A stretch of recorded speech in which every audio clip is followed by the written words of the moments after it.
환자 같은 경우는 히스토리는 이렇습니다. 이제 수술을 했습니다. 안타깝게도 결과 자체는 좋지 않았습니다. 저는 실리콘 L자를 쓰거나 아니면 실리콘 I자를 길게 코끝까지 쓴 수술을 했는데, 보통 이제 코끝에서 문제가 이제 실리콘으로 인해서 나타나게 되면 제일 먼저 이제 호소하는 증상이 환자분들이 거기 여드름이 났다거나 아니면 끝에 빨갛게 해서 뭔가 약간의 종기 같은 게 났다, 이런 거 호소하는 경우가 많거든요. 코끝에 만약 종기 같은 거, 여드름 같은 게 잡히면 CT를 찍어볼 수 있는 병원에 가서 한번 확인을 꼭 하시는 게 맞습니다. 그래서 이 환자 같은 경우도 처음에 이제 여드름 같은 게 잡혔을 때 그랬으면 코 안으로만 바로 실리콘을 탁 뺐으면 이렇게 피부가 되지 않았겠죠. 여기가 여드름처럼 잡혔다가 빠졌다가 부었다가 빠졌다가 반복을 계속 합니다. 그러면 어떻게 되느냐, 실제로 여드름이면 거기에 피부의 손상은 굉장히 심하진 않아요. 근데 염증처럼 생기는 종기 같은 경우에는 주변 조직을 좀 손상을 시킵니다. 쉽게 말하게 되면 주변 조직을 녹인다, 이런 식으로 생각을 하시면 되거든요. 그러다가 실리콘으로 인한 염증 자체는 실리콘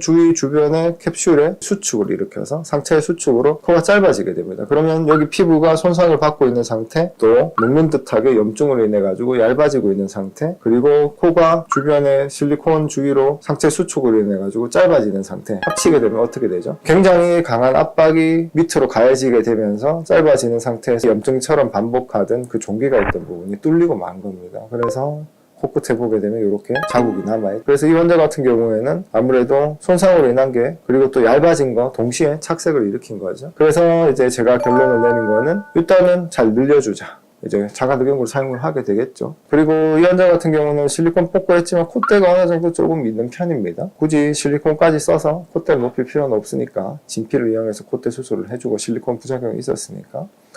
그래서 코끝의 피부가 근데 견딜 수 있을지 없을지 그건 좀 걱정은 되긴 하지만, 다른 부분이 어느 정도 피부의 두께도 되고 범위도 작고 하니까 그런 걸로 이제 수술을 하게 됩니다. 그런데 이제 하게 되면 어떻게 되느냐, 코끝에 아니나 다를까 이제 함몰이 있던 자리에는 이렇게 붉게 자극이 많이 가고 있습니다. 왜냐하면 이제 구축코 수술을 할 때 코를 늘릴 때 어떤 게 기억되어 있던 짧아짐이, 그게 이제 기억을 없앨 정도로 오랫동안 버티는 그 힘으로 늘려줘야 되거든요. 약간 과교정하듯이. 그러면 이제 코끝에는 자극이 많이 가게 되고, 또 늘리려면 어떻게 해야 돼요? 조직의 박리나 이런 건 굉장히 광범위하게 들어가야 되겠죠. 그래서 이제 굉장히 짧았거나 조직이 이제 단단한 분들 같은 경우는 이렇게 멍도 좀 많이 듭니다. 또 처음에 자극은 받지만 보호는 해줄 필요도 있지만 이렇게 늘려주면 자극받고 있는 이 상태가 풀리면서 나중에 서서히 좋아지게 됩니다. 처음에 딱 보게 되면 이게 수술 후 5일째거든요. 붓기 때문에 조금 들려 보여요.